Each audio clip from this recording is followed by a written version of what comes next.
ನಾನಿವತ್ತು ನನ್ನ 3D ಮಾಡೆಲಿನ ಒಂದು ಪೋಸ್ಟ್ ಹಾಕಿದ್ದೆ. ಎಷ್ಟೊಂದು ಜನ DM ಮಾಡಿ, ಕಾಲ್ ಮಾಡಿ, ಮೆಸೇಜ್ ಮಾಡಿ ಕೇಳಿದ್ರು ಎಲ್ಲಿಂದ ತಗೊಂಡ್ರಿ, ಹೇಗ್ ಮಾಡಿದ್ರಿ, ಎಷ್ಟಾಯ್ತು ಬ್ರೋ ಅಂತ.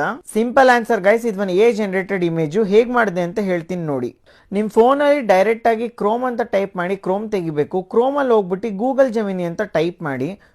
ಲೋಡ್ ಆದ ತಕ್ಷಣನೇ ಅಲ್ಲಿ ಒಂದು ಐಕಾನ್ ಸಿಗುತ್ತೆ ಹೇಗೆ ಮಾಡಬೇಕು ಅಂತ. ಅದು ಪ್ರೆಸ್ ಮಾಡಿದ್ರೆ ಆಕ್ಚುಲಿ ಅಕ್ಯುರೇಟ್ ಆಗಿ ಆಗಲ್ಲ. ಸೊ ನಾನು ಪ್ರಾಂಪ್ಟ್ ಯೂಸ್ ಮಾಡ್ತಿದ್ದೀನಿ. ಫಸ್ಟ್ ನೀವು ಅಪ್ಲೋಡ್ ಫೈಲ್ಸಿಗೆ ಹೋಗಿ ನಿಮ್ಮ ಗ್ಯಾಲರಿಯಿಂದ ಯಾವ ಫೋಟೋಗೆ 3D ಮಾಡೆಲ್ ಬೇಕಂತ ಅಪ್ಲೋಡ್ ಮಾಡಬೇಕು. ಅದಾದಮೇಲೆ ನಾನು ಹೇಳ್ತಿರೋ ಪ್ರಾಂಪ್ಟ್ನ ಕ್ಯಾಪ್ಷನಲ್ಲಿ ಹಾಗೂ ಡಿಸ್ಕ್ರಿಪ್ಷನಲ್ಲಿ ಹಾಕಿರ್ತೀನಿ, ಪಿನ್ ಕಮೆಂಟಲ್ಲೂ ಇರ್ತೀನಿ. ಇದು ಹಾಕ್ಬಿಟ್ಟು ಕಳಿಸಿದ್ರೆ ಸಾಕು, 1-2-3 ಮಿನಿಟ್ಸಲ್ಲಿ ನಿಮ್ದೊಂದು AI generated 3D model ready ಆಗುತ್ತೆ. ಸಖತ್ ಟ್ರೆಂಡಲ್ಲಿದೆ, ಎಲ್ಲರೂ ಆಗ್ತಿದ್ದಾರೆ. ನೀವು ಕೂಡ ಹೋಗ್ಬಿಟ್ಟು ಟ್ರೈ ಮಾಡಿ. And thank me later. Thank you so much. Radhe Radhe. ನಾನಿವತ್ತು ನನ್ನ 3D ಮಾಡೆಲಿನ ಒಂದು ಪೋಸ್ಟ್ ಹಾಕಿದ್ದೆ. ಎಷ್ಟೊಂದು ಜನ DM ಮಾಡಿ, ಕಾಲ್ ಮಾಡಿ, ಮೆಸೇಜ್ ಮಾಡಿ ಕೇಳಿದ್ರು ಎಲ್ಲಿಂದ ತಗೊಂಡ್ರಿ, ಹೇಗ್ ಮಾಡಿದ್ರಿ, ಎಷ್ಟಾಯ್ತು ಬ್ರೋ ಅಂತ. ಸಿಂಪಲ್ ಆನ್ಸರ್ ಗೈಸ್, ಇದು ಒಂದು ಜನರೇಟೆಡ್ ಇಮೇಜ್. ಹೇಗ್ ಮಾಡಿದೆ ಅಂತ ಹೇಳ್ತೀನಿ ನೋಡಿ.